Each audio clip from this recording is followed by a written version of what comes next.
demands continue for all officers involved in the shooting death of a 15-year-old there to be fired by the Balch Springs Police Department. The NAACP and others are calling for this in the wake of the death of Jordan Edwards. Now, of course, one of the officers who actually shot and killed Edwards, he has been fired, but no decision he made thus yet whether he is going to face charges. Last night, Cornell Brooks, president and CEO of the NAACP, joined Dallas area interfaith leaders in honor of Edwards, who was killed Saturday by former Balch Springs, Texas police officer Roy Oliver. They prayed and held a direct action training session at the Agape Temple AME Church. The group organizing the event, the People's Consortium for Human and Civil Rights, have demanded that the police department immediately fire, as I said, all officers involved. Let's talk to someone, of course, who is involved with this right now. And this, of course, is an ongoing issue here. Now, we're going to lay out there the list as demands as well. So Reverend Stephen A. Green, first and foremost, you have a list of demands. I want to read those right now. Of course, Balch Springs Police Department immediately fire all officers. Criminal charges be filed against all involved. The immediate release of all dash camera and body camera footage. The United States Congress enact the End Racial Profiling Act of 2017. So that's what you want to see happen.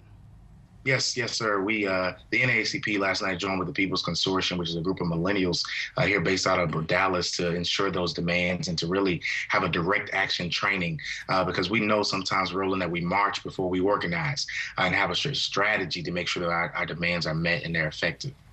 And first and foremost, have you heard from state officials? Obviously, you have the police department doing their investigation. You still have to deal with the DA there as well. Any other state officials or federal officials who've actually stepped in to monitor the situation? No, Roland, we have not heard from the federal government whether or not they will intervene and conduct a simultaneous investigation in this case. And that is something that we're appealing to. We know that Attorney General Jefferson Beauregard Sessions has already showed us his hand and what he intends to do with police misconduct by not intending to take any consent decrees.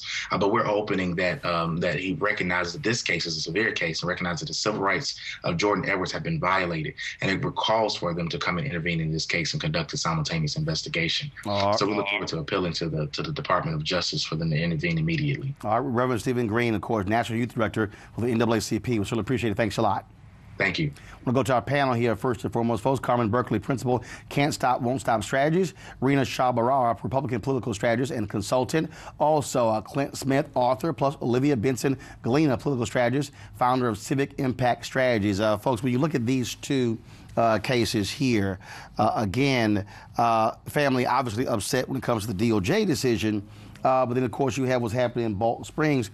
I still go back to the signals that have been sent from this administration.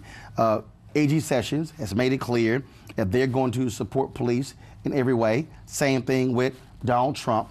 And in fact, Sessions said they're going to review every consent decree.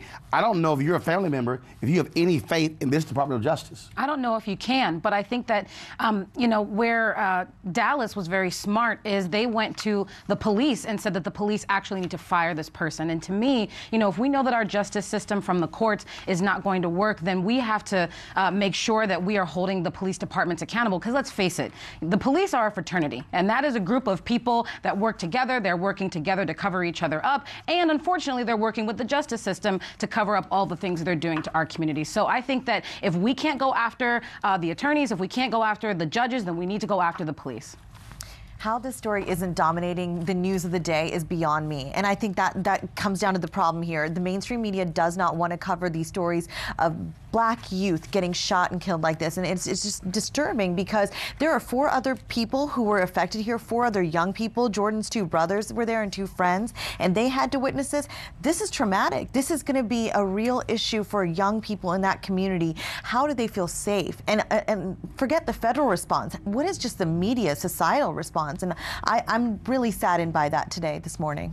And I think to that point, this really illuminates how difficult it is in the age of Trump to have hold all of these things at once, right? That Trump is so dominating the news cycle that every sort of gaffe, every policy decision, everything coming out of that White House is so dominant of the sort of mainstream media news narrative that we often fail to, and I think this is illuminative of how we fail to address and bring attention to so many of the things that we've made incredible progress on over the course of the past several years, whether that's mass incarceration, whether that's policing. And I think the fear that a lot of people have is that we're going to take a step backwards on a myriad of these issues because we're unable to bring the necessary attention to it to create a narrative that creates the sort of momentum needed to keep going what's happened over the past several years in the sort of nascent stages of Black Lives Matter.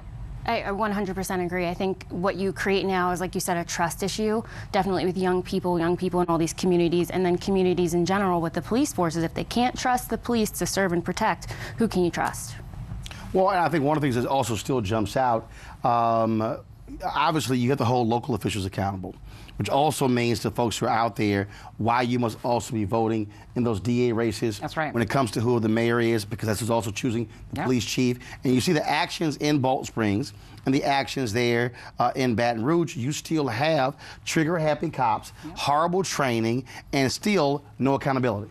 Absolutely, and I'm happy that the NAACP said go towards direct action training, because we have to get people, even outside of elections, understanding how organizing and activism works, so when it's time for elections, people are ready, they understand the issues, and they know exactly who's running, so we can kick these people out of office that are not helping us get to justice. A peaceful protest turned deadly. 37-year-old black man was shot and killed by Baton Rouge police. His hands are in the air, and you still get shot by the cops. Oh my God, please don't tell me he's dead. We're not gonna let hate define us. Race is a big part of this. If truly all lives matter, then all lives need to matter equally. What we require is action. What we require is accountability. We understand that black lives do matter, and we will keep focused on this issue. NewsOne Now, every weekday morning at 7 on TV1.